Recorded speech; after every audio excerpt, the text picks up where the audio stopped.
అందరికీ మన ప్రభువును రక్షకుడైనటువంటి యేసుక్రీస్తు వారి పేరిట ప్రత్యేకమైన వందనాలండి.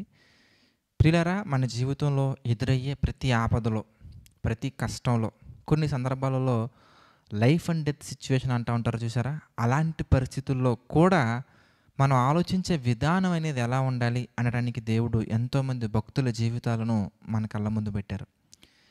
ఆయన నిర్దోషి అని కొన్ని సందర్భాల్లో కొంతమందిని ఎంచినటువంటి పరిస్థితులు మనకు కనబడతా ఉంటాయండి. అవి మనం మాదిరిగా తీసుకొని మనం కూడా అలాగే నడుచుకోవాలి. ఉదాహరణకి ఒక సందర్భాన్ని మనం చూద్దాం. దానియేలు గ్రంథం మనం చూస్తేనండి 6వ అధ్యాయంలో 19వ వచనం మనం చూద్దాం. దానియేలు గ్రంథము 6వ అధ్యాయము 19వ వచనం మనం చూస్తేనండి, మీకు తెలిసినటువంటి సందర్భమే. దానియేలు గారిని సింహాల గుహలో వేసినప్పుడు జరిగినటువంటి సందర్భం మనం చూద్దాం. 19 మనం చూస్తే, తెల్లవారుజామున రాజు వేగిరమే లేచి సింహముల గుహ దగ్గరకు త్వరపడిపోయెను.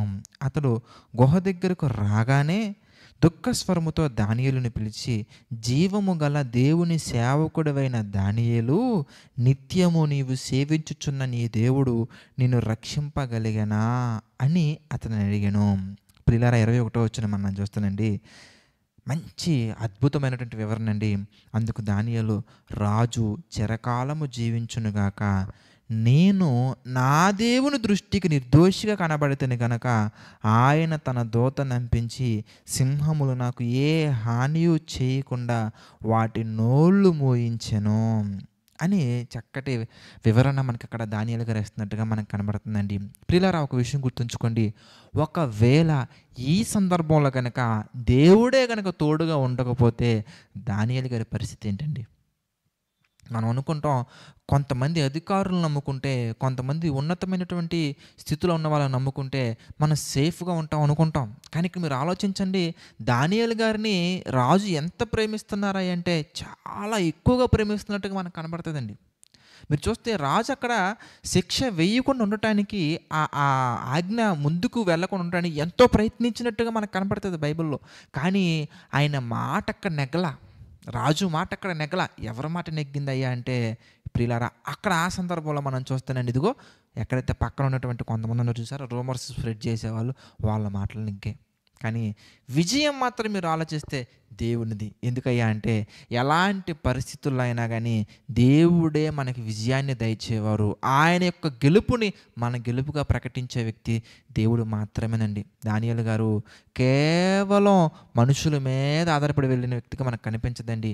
ఎలాంటి పరిస్థితులనైనా కానీ దేవుడి మీద ఆధారపడినట్టుగానే మనకు కనపడుతుంది. మీరు చూడండి, సింహాల గుహలో వేసిన తర్వాత కూడా ఆయన చెబుతున్నటువంటి మాట, అయ్యో నేను నా దేవుని దృష్టికి నిర్దోషిగా ఎంచబడితేనే కనుక, ఆయన దృష్టికి నిర్దోషిగా ఉంచబడితేనే కనుక ఈ సింహాలు నన్ను ఏమీ చేయకుండా ఆయన తన దూతను పంపించననే విషయం మనకు అక్కడ కనబడుతుంది. కనుక మనం కూడా ఎలాంటి పరిస్థితుల్లోనైనా మనం చూడాల్సింది ఏంటంటే, ఇక్కడ దానియేలు గారు ఆ సింహాల బోన్ల నుంచి ఎలా బయటికి రావాలి, నేను ఏ పాలిటిక్స్ చేయాలి, నన్ను ఎవరు ఎలా చేశారు, వాళ్ళ మీద నేను ఎలా గెలుపొందాలి, చూసారా, నన్ను ఎవరైతే ఇరికిస్తున్నారో, ఇలాంటి పరిస్థితుల్లో నన్ను ఎవరైతే నన్ను పోర్ట్రేట్ చేస్తున్నారో వాళ్ళ మీదకి నేను ఎలా వెళ్ళాలి, ఇలాంటివి ఏం ఆలోచించలేదండి. చాలామంది అంటుంటారు, బ్రదర్ మనం కనుక సైలెంట్గా ఉంటే ఇలాంటివి మన మీదకి ఎన్నో చేస్తూ ఉంటారండి అంటూ ఉంటారు. అలాంటివి కాదు, మరణం దగ్గరికి వెళ్ళిపోయింది పరిస్థితి అక్కడ. ఎంతోమంది మరణాన్ని రుచి చూపించడం కొరకు ప్రయత్నించినా కానీ దానియేలు ఎవరి గురించి ఆలోచించలేదండి. ఆయన ఎవరి గురించి ఆలోచించాలంటే, ఇదిగో ఎవరి గురించి ఆలోచించారయ్యా అంటే, నా హృదయం అనేది దేవుని దృష్టికి యథార్థంగా ఉందా లేదా, దేవుని దృష్టికి నిర్దోషిగా ఉందా లేదా, ఆయనను నిర్దోషిగా ఎంచగలుగుతున్నారా లేదా, ఎంచగలిగే స్థితిలో నేను ఉన్నాను లేదని చెప్పేసి ఆయన గురించి, దానియేలు గారి గురించి, ఇదిగో దేవుని యొక్క సన్నిధిలో ఆయన హృదయం గురించి ఆలోచించుకున్నారు తప్ప ఇంకా దేని గురించి ఆలోచించలేదు. ప్రియులారా, మనం కూడా ఎల్లప్పుడూ ఎట్టి పరిస్థితుల్లోనైనా కానీ దేవుని దృష్టికి దోషిగా మారకుండా మనల్ని మనం కాపాడుకుంటే, మనల్ని మనం నిలబెట్టుకుంటే చాలండి. ఎలాంటి పరిస్థితుల్లోనైనా కానీ దేవుడు మనల్ని నిలబెడతారు. కనుక ప్రార్థన చేసుకుందండి. ప్రతి ఒక్కరి తలలో ఉంచి ప్రార్థనలు ఏకీభవించండి. ప్రార్థన. ప్రేమగల తండ్రి, దయగల దేవా తండ్రి, ఇదిగో ఈ డైలీ డివోషన్స్ ద్వారా ఎన్నో గొప్ప విషయాలను తండ్రి మాకు తెలియజేస్తూ, మమ్మల్ని తండ్రి బలపరుస్తూ, మీ చిత్తానికి తండ్రి అనుకూలంగా నడుచుకునే విధంగా ఎన్నో గొప్ప సంగతులు తండ్రి మాకు నేర్పిస్తూ ముందుకు కొనసాగిస్తున్నందుకు కృతజ్ఞతలు తండ్రి. మమ్మల్ని అందరినీ ఆశీర్వదించండి, బలపరచండి దేవా. మీ చిత్తానికి తండ్రి ఎప్పుడు కూడా తండ్రి వ్యతిరేకంగా వెళ్లకుండా మీ చిత్తానుసారంగా నడుచుకునే ధన్యతను తండ్రి మా అందరికీ దయచేయండి. మీ ప్రేమలో నింపండి, మీ కృపలో బలపరచండి దేవా. తండ్రి, సమస్త మహిమ ఘనత ప్రభావాలు మీకే చెల్లించుకుంటున్నాము తండ్రి. దేవా ఎవరెవరైతే తండ్రి ఈ వీడియోస్‌ని చూసి బలపడి ప్రభు అనేక మందికి షేర్ చేస్తున్నారో ప్రతి ఒక్కరిని జ్ఞాపకం చేసుకోండి. ప్రతి ఒక్కరిని ఆశీర్వదించండి. మీ కృపలో నింపండి.